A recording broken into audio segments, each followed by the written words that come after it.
বন্যা পরিস্থিতি তৈরি হতে পারে সেই ইনফরমেশন পর্যন্ত উল্লেখপূর্বক আমরা অনেক আগ থেকেই বন্যা পরিস্থিতি শুরু হওয়ার অনেক আগ থেকেই 16 তারিখ থেকেই বাংলাদেশ আবহাওয়া অধিদপ্তর ভারী বর্ষণের সতর্কবার্তা দিয়ে আসছে।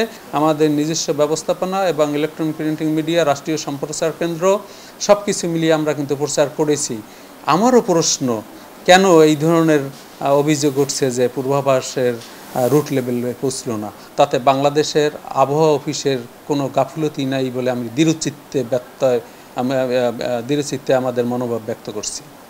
আসলে কি যে আমরা আমাদের আবহাওয়া অফিস একটা সেবামূলক খাত এবং যে কোনো পূর্বাভাস, গাণিতিক মডেল এবং পর্যবেক্ষণ ব্যবস্থা আমরা ডেলি 2 বার পূর্বাভাস ব্যবস্থাকে আমরা আপডেট দিয়ে থাকি, একবার সকাল 10টার মধ্যে এবং অন্যটি সন্ধ্যা 7:30টার মধ্যে। সুতরাং বাংলাদেশ আবহাওয়া অধিদপ্তরের পূর্বাভাস, মেজারকৃত রেইনফল, একে বলা হয় time of observation. At the time of observation বলতে 10 মিনিটের মধ্যে ফোরকাস্ট ইস্যু করার পর 10 মিনিটের মধ্যে আমাদের এগুলো প্রচার করতে হয়। তবে আপনারা জানেন যে বাংলাদেশ আবহাওয়া অধিদপ্তর ফোরকাস্ট জেনারেটিং এজেন্সি।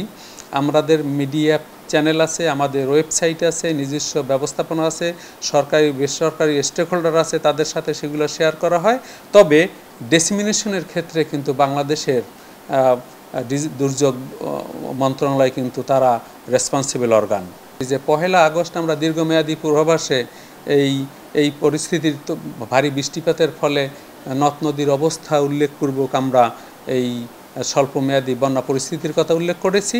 এবং আপনারা জানেন যে এক্সট্রিম রেইনফল বা ভারী বৃষ্টিপাত বা অতি ভারী বৃষ্টিপাতের পূর্বাভাস 3 দিন আগে দিলে, লিড টাইম 3 দিন আগে দিলে তার গ্রহণযোগ্যতা সবচেয়ে গ্রহণযোগ্য হয়। সেই জন্য প্রথম আমরা যখন দেখলাম যে একে বলা হয় সিনপটিক কন্ডিশন এবং আমাদের পর্যবেক্ষণ ব্যবস্থা, আমাদের স্যাটেলাইট গাণিতিক মডেলের তথ্যপত্র অনুযায়ী আমরা দেখলাম যে 16 তারিখ থেকে এইরকম গাঙ্গেয় পশ্চিমবঙ্গ এবং বাংলাদেশের বরাবর একটি লঘুচাপ তৈরি হয়েছে।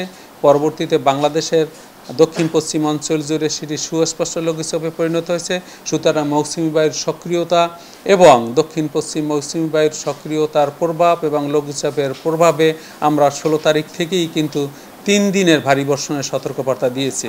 আমরা এত মহাযজ্ঞ কাজের পরও কেন সেটা রুট লেভেল পর্যন্ত, যদি এইরকম একটা অভিযোগ উঠেছে যে তারা পায়নি, কিন্তু পূর্বাভাস ব্যবস্থা সব কিছু সব চ্যানেলে, এবং বাংলাদেশের আপনারা জানেন, দীর্ঘদিন আপনারা আসেন যে আমাদের সব কিছুগুলো একদম অ্যাট দ্য টাইম অফ অবজারভেশনের মধ্যে করতে হয় এবং যেহেতু 24 আওয়ার্স পরিষেবা দিতে হয়, সেই কারণে আমি মনে করি এবং দৃঢ় প্রত্যয় নিয়ে বলতেছি যে বাংলাদেশের সতর্কবার্তা, ভারী বর্ষণের সতর্কবার্তা আমরা যে দিয়েছি তাতে বাংলাদেশের আবহাওয়া অফিসের কোনো গাফিলতি নাই বলে আমি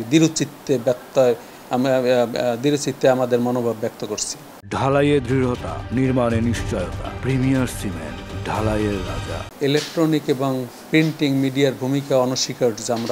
এটা আপনাদেরকে আমরা ওয়েলকাম জানাইতে চাই যে আপনাদের মাধ্যমে এটা বেশি প্রচারিত হয়। তবে আমরা আমাদের ওয়েবসাইটের মাধ্যমে আপনারা জানেন যে সব ইলেকট্রনিক এবং প্রিন্টিং মিডিয়ার আমাদের কিন্তু একটা হোয়াটসঅ্যাপ, ডেডিকেটেড হোয়াটসঅ্যাপ গ্রুপ আছে। আমরা সাথে সাথে সমস্ত প্রকাশ সেখানে দিয়ে দেই।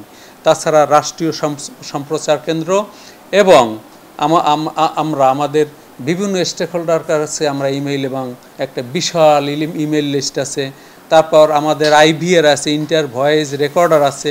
আপনি যদি ফোন করেন 1090-তে সকল ধরনের তথ্য at the time of observation সকলের কাছে এটা পৌঁছে যায়। এখন আমরা যে গাণিতিক মডেলের পূর্বাভাস দেই সেই পূর্বাভাস কিন্তু উপজেলার ভিত্তিক পর্যন্ত আমাদের পূর্বাভাস রয়েছে এবং আমাদের অ্যাপস রয়েছে এবং নিজস্ব ব্যবস্থাপনায় তথ্যপত্র, ভারী বর্ষণের সতর্কবার্তা, পূর্বাভাস, শুধু 3 দিনের পূর্বাভাস এবং আরও 5 দিনের আগাম পর্যবেক্ষণ সহ আমরা মোট 8 দিনের পূর্বাভাস দিয়ে থাকি। আগে গত বছরও সেটা ছিল মাত্র 1 দিনের পূর্বাভাস। এখন আমরা 3 দিনের পূর্বাভাস প্লাস 5 দিনের আউটলুক, দীর্ঘমেয়াদী পূর্বাভাস, ভারী বর্ষণের পূর্বাভাস।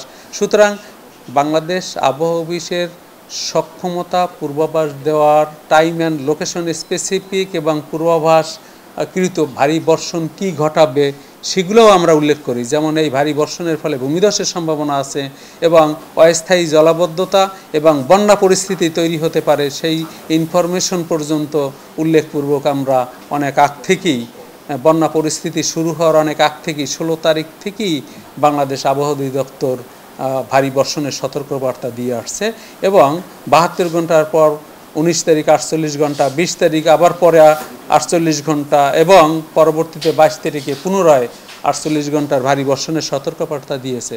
সুতরাং বাংলাদেশ আবহাওয়া অধিদপ্তরের পূর্বাভাস ডিসেমিনেশন, যদিও আমরা ফোরকাস্টিং জেনারেটিং এজেন্সি, আমাদের নিজস্ব ব্যবস্থাপনা এবং ইলেকট্রনিক প্রিন্টিং মিডিয়া, রাষ্ট্রীয় সম্প্রচার কেন্দ্র সব কিছু মিলিয়ে আমরা কিন্তু প্রচার করেছি।